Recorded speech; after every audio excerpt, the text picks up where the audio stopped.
hard reset or a short-term bleep? I'm going to ask Dr. Parimal Merchant, what are your views to what Samir just said? You know, when you have different speaker, you should be ready to have different views also. Yes. See, I work with family businesses. Uh-huh. And you know, it's very, very easy and nice to say that if you survive through, then you are called resilient. Mm-hmm.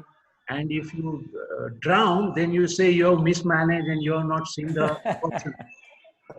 The problem is, what is the meaning of serious cash flow problems? Uh-huh. Just now, my student from Agra is calling me up that government is saying that pay wages to the people. My recovery is not there. Bank has deducted the EMI.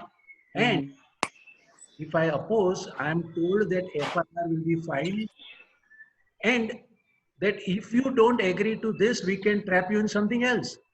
Now, Oh. when a family business person is particularly facing this situation, it's a Uh-huh. very different thing than to talk about different perspectives and all.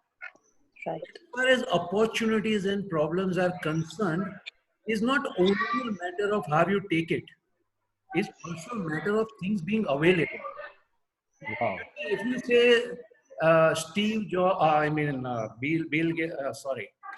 Larry Page and Sergey Bean were opportunity or whatever it is not so much so that when they went to sell it off, had it been sold off, then no, Google would not have been there. So many things unfold. Uh-huh. And the person who is on the front who has to face it. Each one faces in a very, very different situation. So our program, let me tell you, at SP Jain School of Global Management, we are in a very unique position. Yes.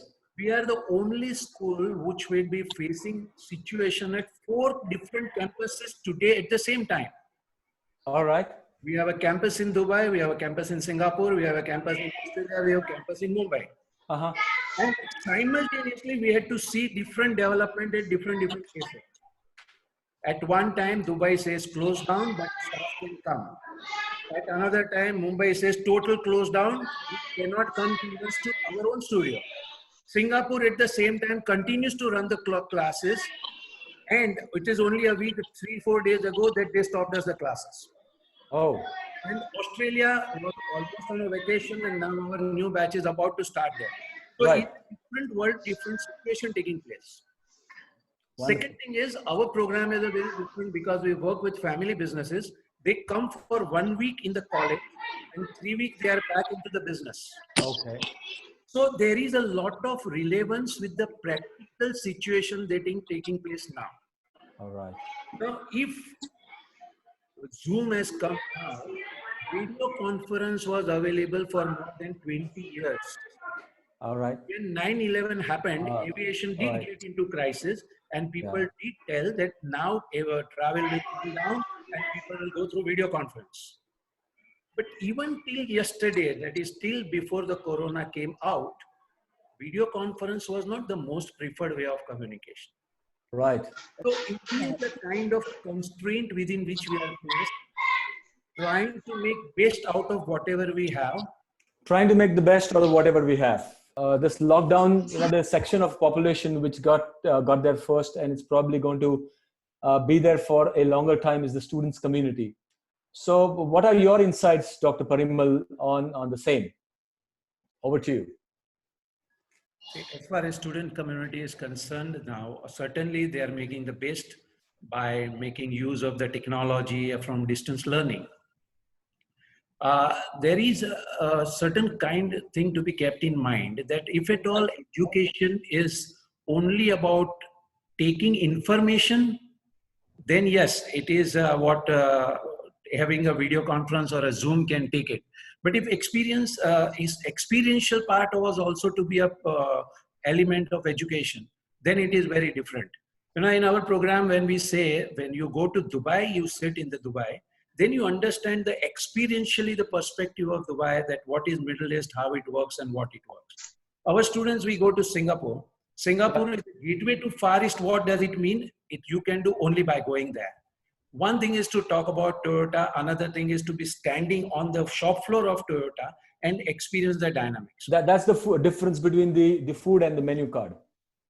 Well, that's Is one, that one, analogy well? one way of putting it. But sometimes you require, for some purpose, you require menu card only. When you have to make a choice, when you have to do the thing, and some Yeah. card you require food. So eventually now there is going to be a combination of the two, where there will be online as well as offline. Combining will help us increase the value of education. All right. So do you think the learning effectiveness will be impacted with just the online thing? Because there are several institutes who are already online. How is that going to get impacted? See, when a student was with the mindset ready that I'm going to get to the class, when you were ready to, I will start working when I go to office, then until you go to office, you are still not in the full mind. Correct. Same way, the students who are used to going to the class, Yeah. for them, Zoom or online is a second grade thing. But then there are another kind of education emerging where students are going to join only online program where mentally they are very clear that when they are sitting in front of their computer screen, their mental wire gets connected and they will start getting into learning mode. So those who are going to enter into the learning process with this process itself, Yeah. then the learning will be very good. And innovation is going to be now required in the current situation. So how is SPJN, what is it doing for the innovator measures? Are they taking any innovator measures as an institute? At SP Jain, we had two aspects which was very clear, for all businesses. What is going to happen in future, we don't know.